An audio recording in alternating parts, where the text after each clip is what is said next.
The call came on Tuesday morning while I was watering petunias on my cottage deck. The ocean breeze carried salt through open windows where Robert and I had lived 37 years before cancer took him. "Mom, we need to talk." Charlotte's voice was sharp, businesslike, no greeting, just straight to business. "What about sweetheart?" "The beach house on Ocean View Drive, you don't even use it anymore." My heart tightened. Robert's dream house, the one we'd saved 20 years to buy, where Charlotte spent every childhood summer, the one I couldn't bear sleeping in because every room whispered his name. "Charlotte, Mom, listen, Bradley and I are expanding. We need a West Coast office and that house is perfect. Ocean views, client entertainment space, prestige factor. You're rattling around in that tiny cottage when you could make smart investments." I looked toward the bigger house downshore, 2 stories of cedar and glass, wraparound deck, private beach access. Even empty, it was beautiful. "It's not for sale," I said quietly. "I'm not asking you to sell it. Give it to me, to us. You haven't stayed there once since Dad died. It's collecting dust and running up utility bills." The casual cruelty hit like a wave. Asterisk just sitting there, asterisk as if Robert's workshop didn't still smell like wood polish, as if the kitchen didn't have his coffee stain, as if the master bedroom didn't hold the indent in his pillow I couldn't smooth out. "That house holds memories. Dad's gone, Mom, 2 years now. You can't live in the past forever. It's not fair to let $1 million asset sit empty when it could help the family." Asterisk the family, asterisk when had I become separate from the family? "I need to think about it." "What's to think about? You've got 2 houses. Most people would kill for 1 oceanfront house and you're hoarding 2. It's selfish." Asterisk selfish, asterisk me who worked double shifts to pay for her MBA, who co-signed her business loans, who gave everything and apparently still wasn't giving enough. I said I need to think. "Fine, but don't think too long. We have a timeline and frankly, we're considering other options if you won't be reasonable." Asterisk other options, asterisk the threat was subtle but clear. After she hung up, I walked to the beach house. I hadn't been inside in months, but I still had the key. The door opened with familiar creak and smell hit me, salt air, cedar, and something else. Perfume, Charlotte's perfume. I followed the scent through the living room, past the stone fireplace where Robert taught Charlotte to roast marshmallows, past the dining room of 20 years' birthday parties. The smell grew stronger near the master bedroom. The door was ajar. I pushed it open and stopped. The bed was made, but not how I'd left it. Throw pillows arranged differently, water glasses on both nightstands, fresh flowers in the vase, flowers I hadn't put there. I opened the closet. Behind Robert's shirts were new clothes, women's business suits, men's ties I didn't recognize, a briefcase against the wall.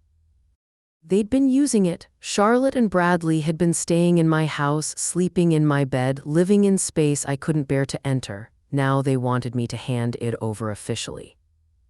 I sank onto the bed's edge and stared at the ocean. Through this window, my cottage looked small, plain, like servants' quarters.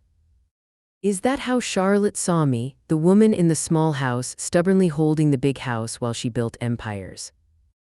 My phone buzzed. Text from Charlotte, asterisk I talked to Bradley. "We can give you 30 days to clear sentimental items. After that, renovations for office space. Thanks for being reasonable, Mom. Love you, asterisk."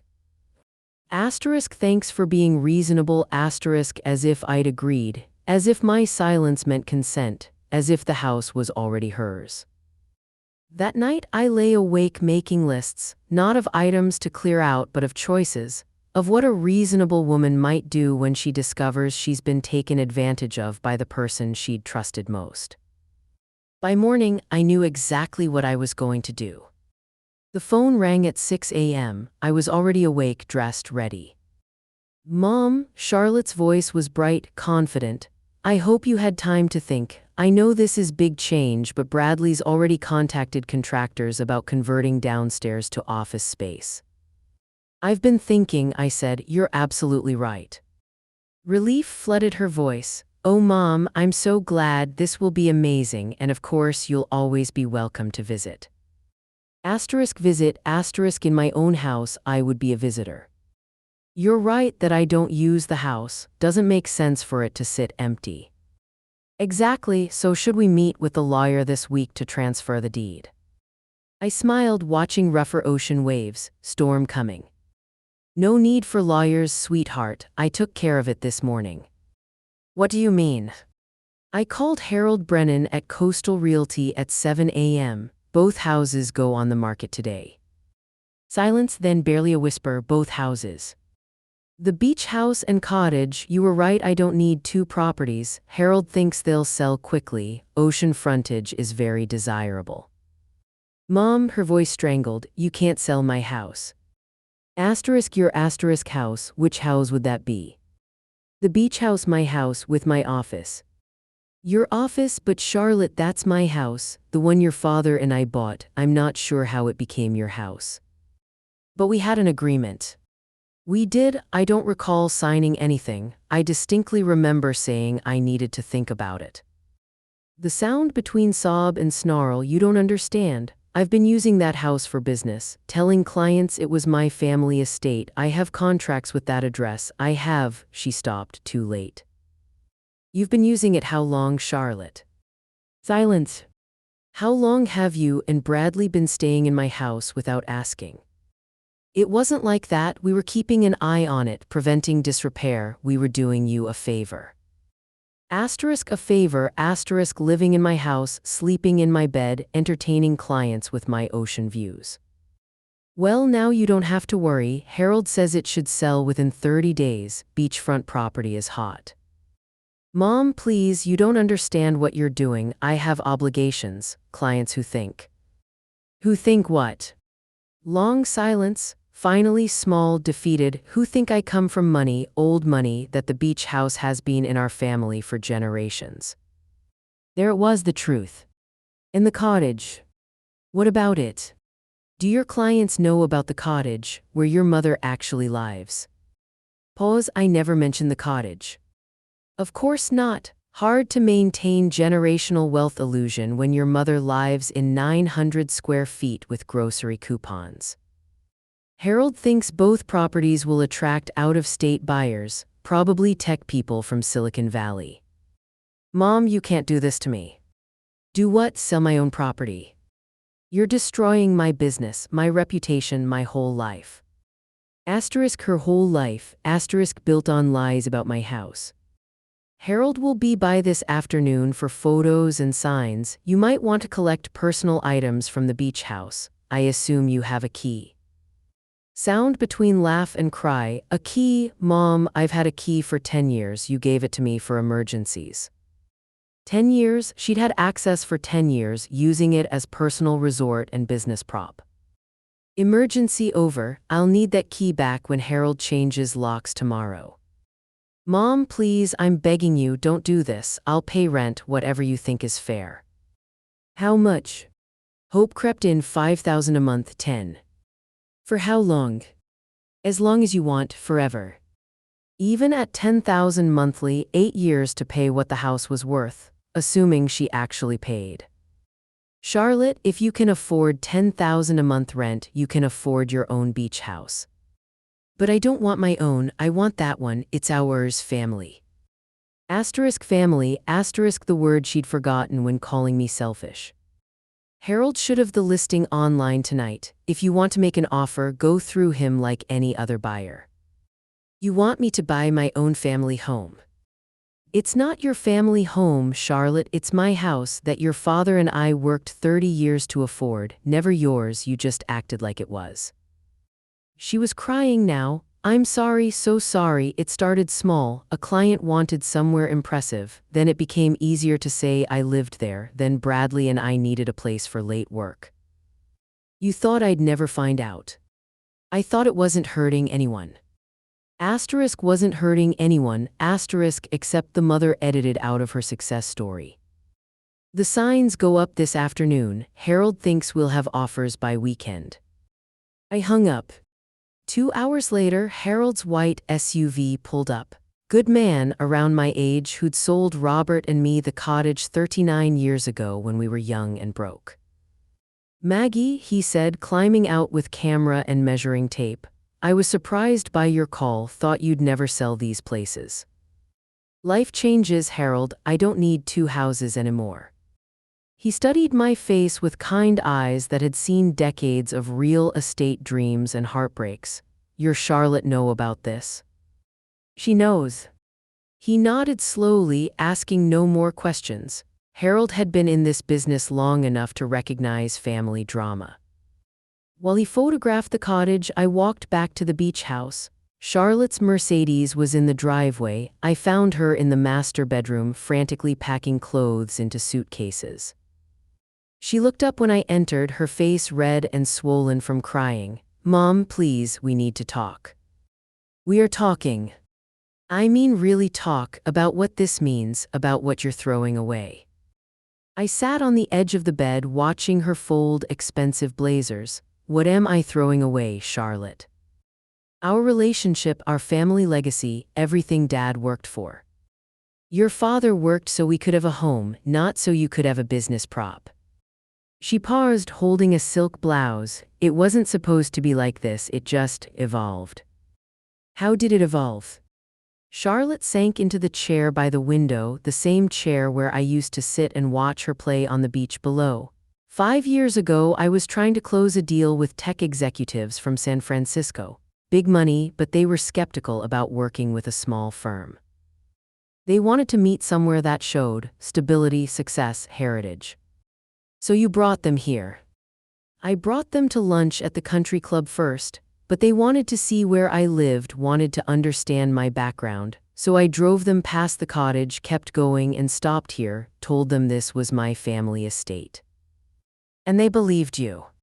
They more than believed me, they were impressed, said it showed the kind of generational thinking they wanted in a partner. We closed the deal that afternoon. I stared at her. So you lied for money. I stretched the truth for opportunity and it worked, Mom. That one deal led to 5 more, then 10, then 50. Our business grew from that foundation. Foundation built on my house. Built on smart positioning, built on understanding what clients wanted to see. She stood up, pacing now, animated by the memory of her success. Do you know what it's like trying to compete with firms that have been around for generations, whose partners went to prep school together, whose families own half of Napa Valley? I had to level the playing field somehow. By pretending to be something you weren't. By becoming something I wasn't. There's a difference. I watched her pace, this stranger wearing my daughter's face. What about Bradley? Was he part of this from the beginning? Charlotte's cheeks flushed. Bradley understood the necessity. He grew up even poorer than I did. He knew what it meant to be dismissed because of your address, your clothes, your parents' jobs. My job wasn't good enough for your story. She stopped pacing. Mom, you worked in a hospital cafeteria. I fed people, honest work. Of course it was honest, but try explaining that to clients who expect their wealth managers to understand wealth. They want advisors who have lived their lifestyle, who get their world. So you erased me from your world. I didn't erase you, I just didn't include certain details. What details did you include? Charlotte looked away. I told them my parents had been successful in real estate investment, that they'd built a portfolio of coastal properties before retiring. And when they asked about us, I said you were very private people, that you traveled extensively, that you preferred to stay out of the business side of things. Travel extensively, private people, everything except the truth that her mother lived in a cottage, shopped with coupons and worked until she was 65 because she couldn't afford not to. When did you start staying here? About 3 years ago. Bradley and I were working longer hours and it made sense to have a place closer to some of our clients, and you never came by, so you moved in. We used it occasionally, for business, for convenience. I walked to the closet she'd been packing from, men's suits, women's shoes, toiletries in the bathroom. This wasn't occasional use, this was residence. Charlotte, how long has it been since you stayed in your own apartment? She was quiet for a long moment. We kept the apartment for mail, 4 appearances. How long? 8 months, she whispered. 8 months? While I'd been grieving Robert alone in my cottage, wondering why my daughter never visited, she'd been living in luxury 50 yards away. Did you ever think about inviting me for dinner, since you were so close? We were always working, always busy, and I thought you needed space to grieve. I needed my daughter. She started crying again, but I felt nothing. These weren't tears of remorse, they were tears of someone caught in a lie, someone facing consequences. Mom, I know how this looks, but everything I did to build something I could pass on to my children someday, something that would make you and Dad proud. Your father would have been proud of you if you'd never made a dime, as long as you were honest. Easy to say when you don't have to compete in the real world. The dismissal in her voice, as if my 68 years, my decades of work and worry and sacrifice, somehow didn't count as real-world experience. Harold's voice called from downstairs, "Maggie, need to get some interior shots." I stood up. "You should finish packing, Harold needs to work." Mom, wait, please, what if I could make this right? What if I told my clients the truth? What truth would that be? That the house belongs to my mother, that I've been house-sitting, that you're generously allowing me to use it for business. And then what? I become the prop in your story instead of being erased from it. She opened her mouth, then closed it. For the first time, she seemed to understand what she'd done. I never meant to hurt you. But you did, and now I'm fixing the only way I know how. I left her there with her suitcases and lies and went to help Harold with the listing photos. That evening, I sat in my cottage with Harold's business card and a cup of tea, watching the sunset paint the sky amber and rose. The beach house windows glowed golden in the fading light, looking like something from a magazine, which I supposed it would be soon enough. My phone rang, Bradley's name on the screen. Margaret, his voice was controlled, professional, the tone he probably used with difficult clients. I think there's been some miscommunication. Hello, Bradley, how are you? I'm concerned about this situation with the properties. Charlotte is very upset, and I think if we could all sit down together, we could work something out that benefits everyone. What kind of arrangement did you have in mind? Well, obviously we understand your attachment to the family home, we respect that, but we've also made significant investments in the property improvements, maintenance, business infrastructure. Perhaps we could discuss a partnership arrangement. What improvements? The office space in the downstairs bedroom, the upgraded internet system, the security cameras, the landscaping. Security cameras, they'd installed security cameras in my house without asking. And how much did these improvements cost?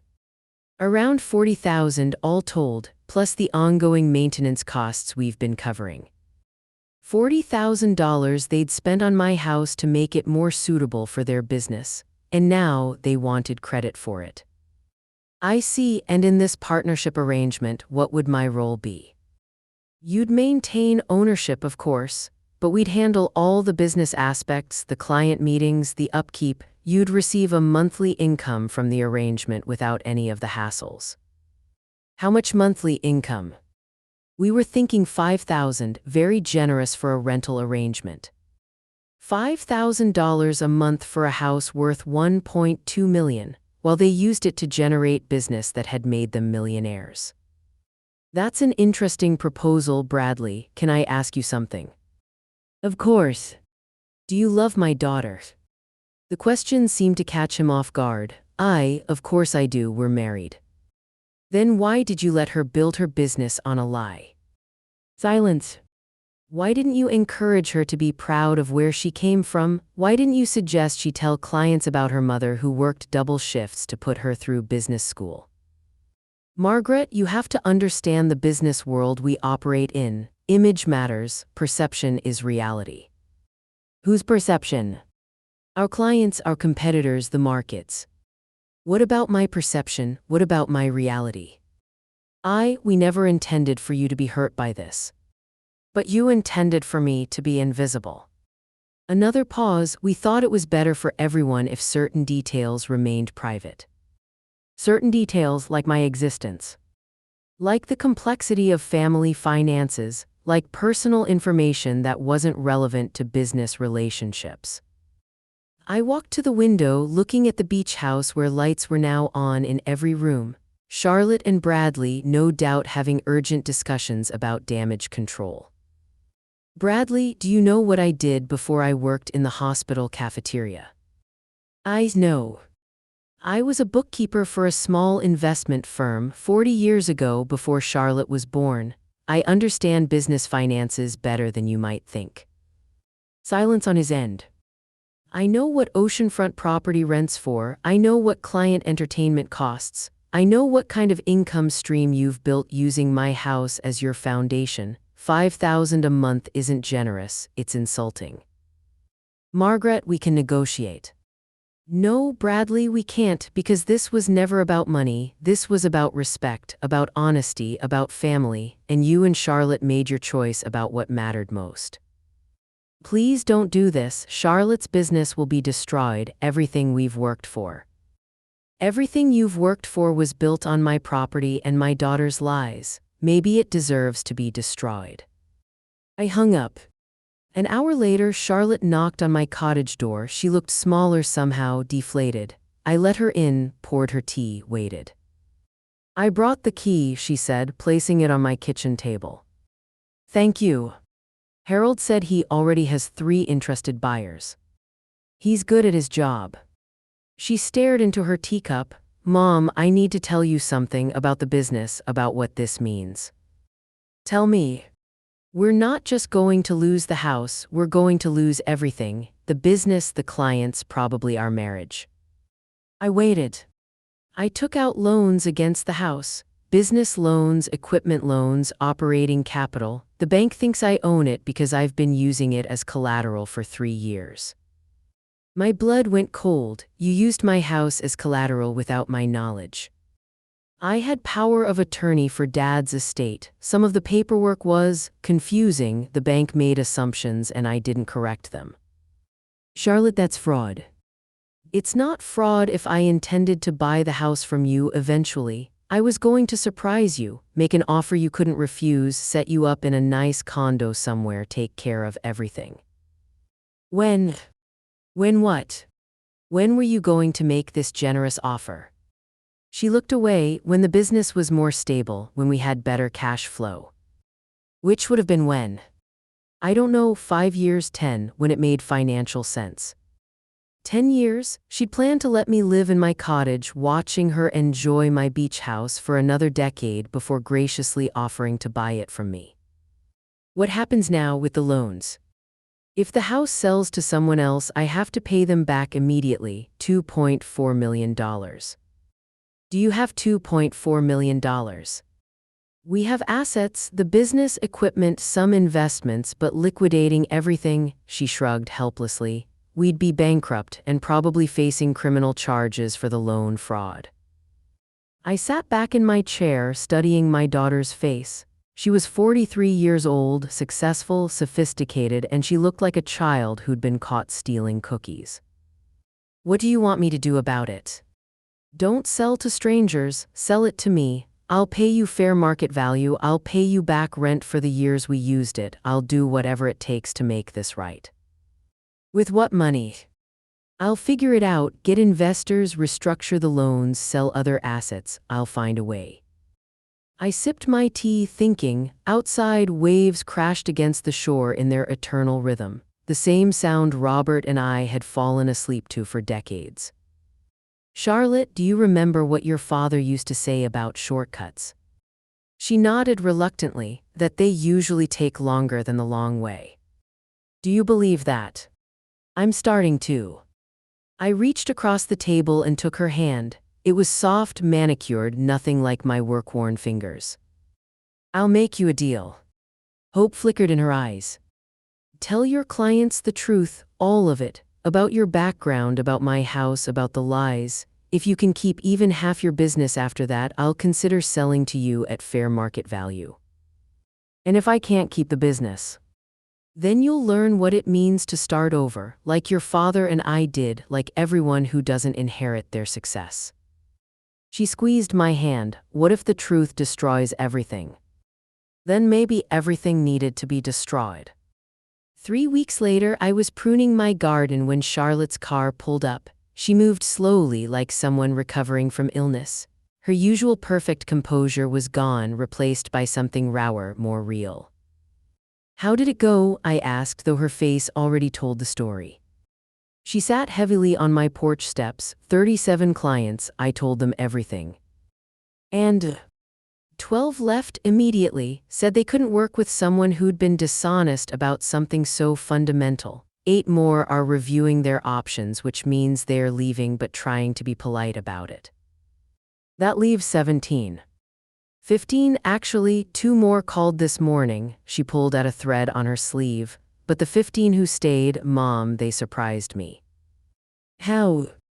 Mrs. Henderson, she's worth about 20 million. She said she respected my honesty. Said she came from nothing too and was tired of advisors who pretended old money was the only real money. Despite everything, I felt a flicker of pride. The Martineses said they'd always wondered why I never talked about my family. They thought it was refreshing to work with someone who understood what it meant to build something from scratch. And the others?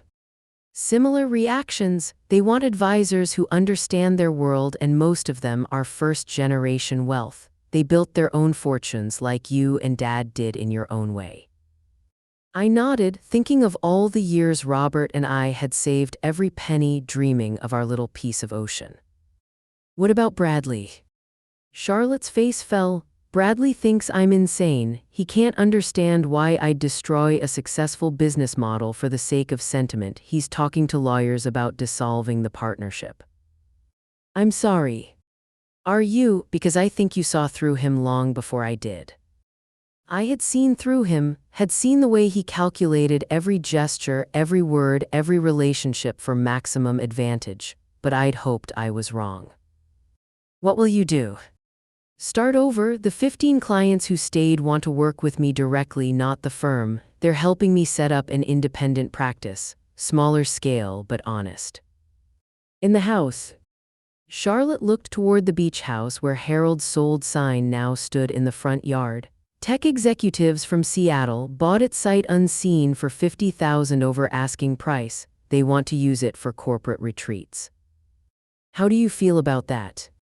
I feel like I finally understand what you tried to teach me, that home isn't about who owns the deed or who gets to use the address. It's about who loves you when you have nothing left to give them. I studied my daughter's face, seeing glimpses of the girl who used to help me plant flowers, who used to cry when she accidentally stepped on insects. There's something else, she said. I paid off the loans, liquidated everything I could, sold our condo, cashed out all investments. I'm broke, but I'm not a criminal. Where are you living? Extended stay motel for now, but Mom, she turned to face me fully. I want to ask you something, and I want you to know I'll understand if the answer is no. I waited. I know I have no right to ask this. I know I burned this bridge and salted the earth, but is there any chance, any possibility, that I could rent the cottage spare room just until I get back on my feet? The spare room, 8 by 10 feet, barely big enough for a single bed and dresser. The room where she'd slept as a child when we couldn't afford a bigger place. You want to live here, in your mother's tiny cottage. I want to remember who I used to be before I became someone I didn't recognize. I want to learn how to be your daughter again instead of just someone who shares your DNA. I looked at this woman, this stranger, this child of mine who'd lost her way so completely. Part of me wanted to say no to protect myself from further disappointment. But a larger part remembered the little girl who used to curl up next to me during thunderstorms, who used to bring me flowers she'd picked from neighbors' gardens. The room's yours, I said, on one condition. Anything. No business calls during dinner, and we eat together every night at 6 like a family. Charlotte started crying then, not the frustrated tears of someone caught in lies, but the relief of someone who'd found her way home. That evening, we ate canned soup and grilled cheese sandwiches at my small kitchen table. watching the sunset through windows that looked out on the cottage garden instead of million-dollar ocean views. Charlotte told me about her plans for the new business, asked my advice about client management, shared stories about her day. "The funny thing," she said, "is that I'm happier now than I've been in years. Even broke, even starting over, even living in a room smaller than my old walk-in closet." "Why do you think that is?" "Because I don't have to pretend anymore. I don't have to remember which version of myself I'm supposed to be with which people. I can just be me." "And who is that?" Charlotte smiled, and for the first time in years it reached her eyes. "I'm Margaret Thompson's daughter, the woman who worked double shifts so I could go to college, the woman who taught me that integrity matters more than image, the woman I should have been proud of all along." After dinner, we walked down to the water. The beach house glowed with new owner's lights, but it looked different somehow, like a beautiful postcard of someone else's life. "Do you miss it?" Charlotte asked. I thought about it honestly. I miss your father, I miss the dreams we built there, but the house itself, no, it was just walls and windows. This is home. I gestured toward my cottage, small and plain and perfect. "I'm sorry it took me so long to understand that." "You understand it now, that's what matters." We stood there in comfortable silence, mother and daughter, watching waves erase footprints in the sand. Tomorrow would bring new challenges, new struggles, new opportunities to choose truth over convenience. But tonight, we were home. 1 year later, I was pulling weeds from my garden when a familiar black sedan pulled up. Charlotte emerged from the driver's seat, but she wasn't alone.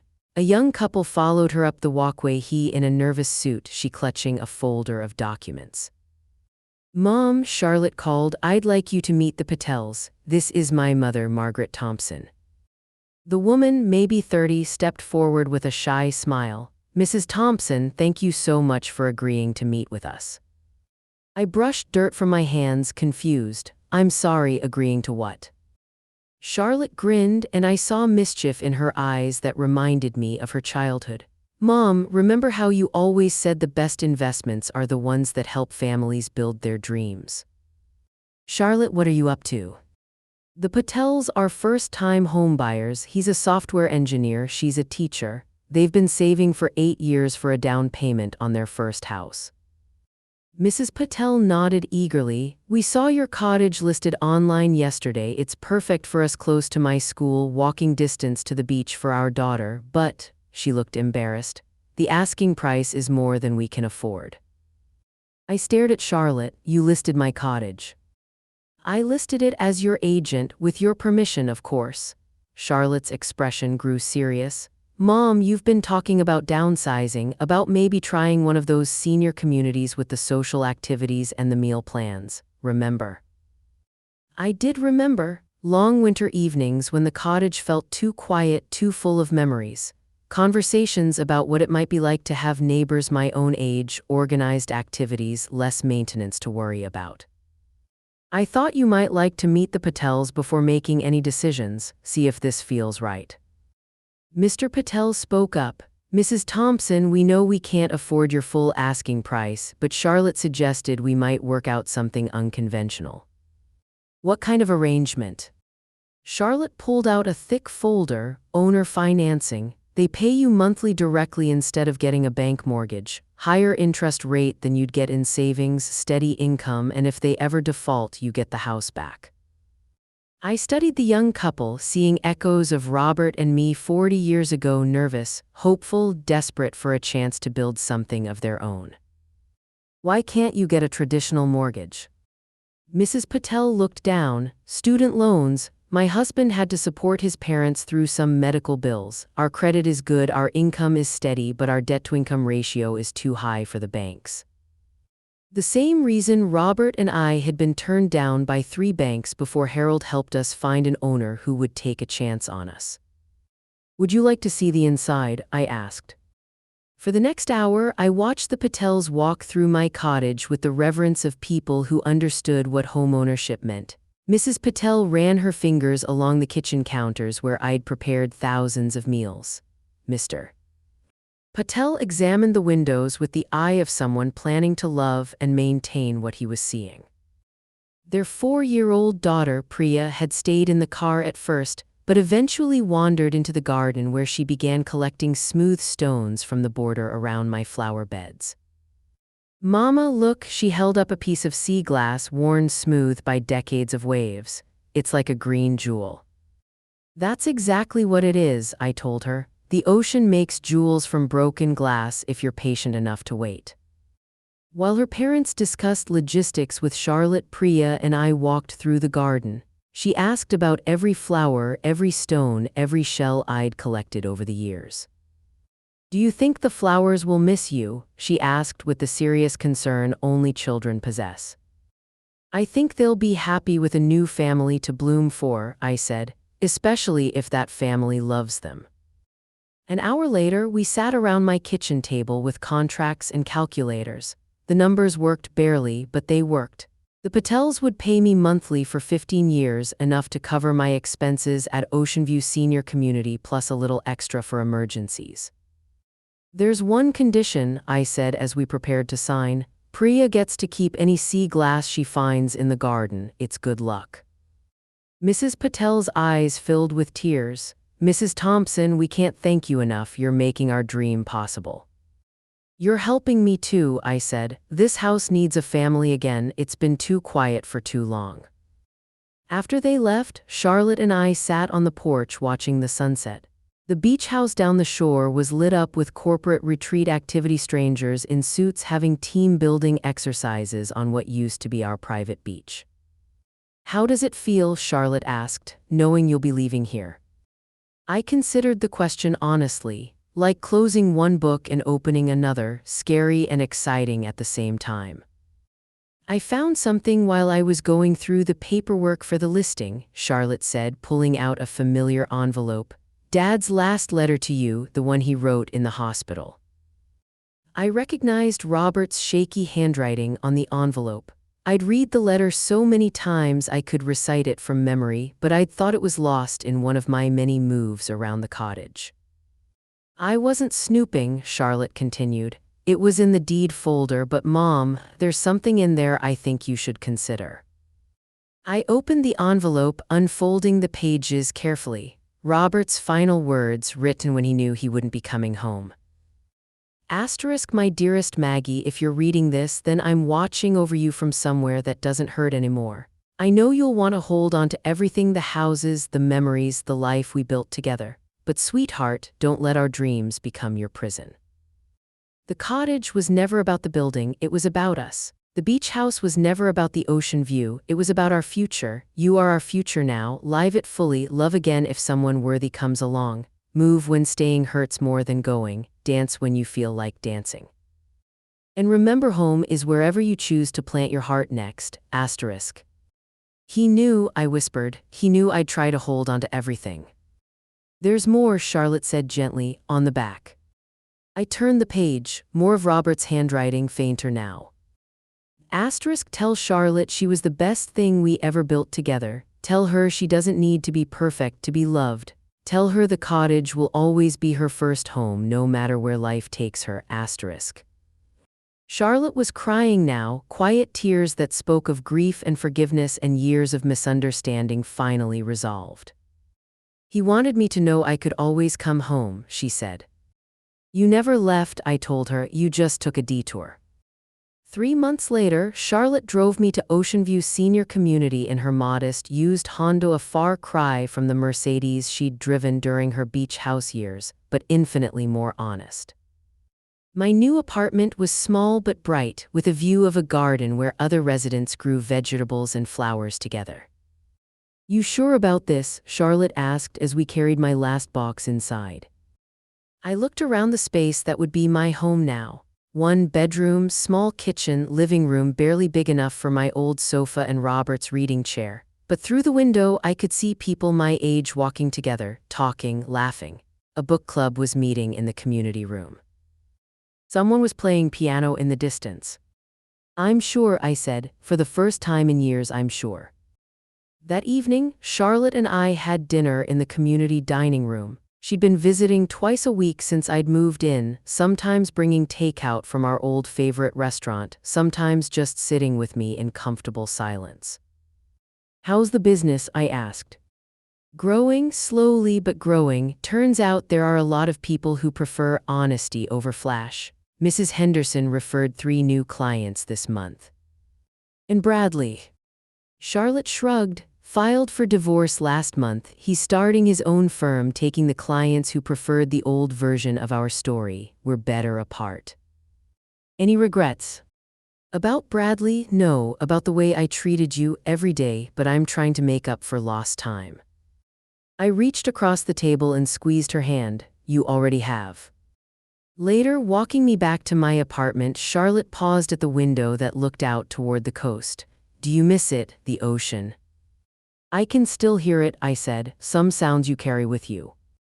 I drive by the cottage sometimes. The Patels painted it yellow, bright, cheerful yellow. Priya has a swing set in the backyard now.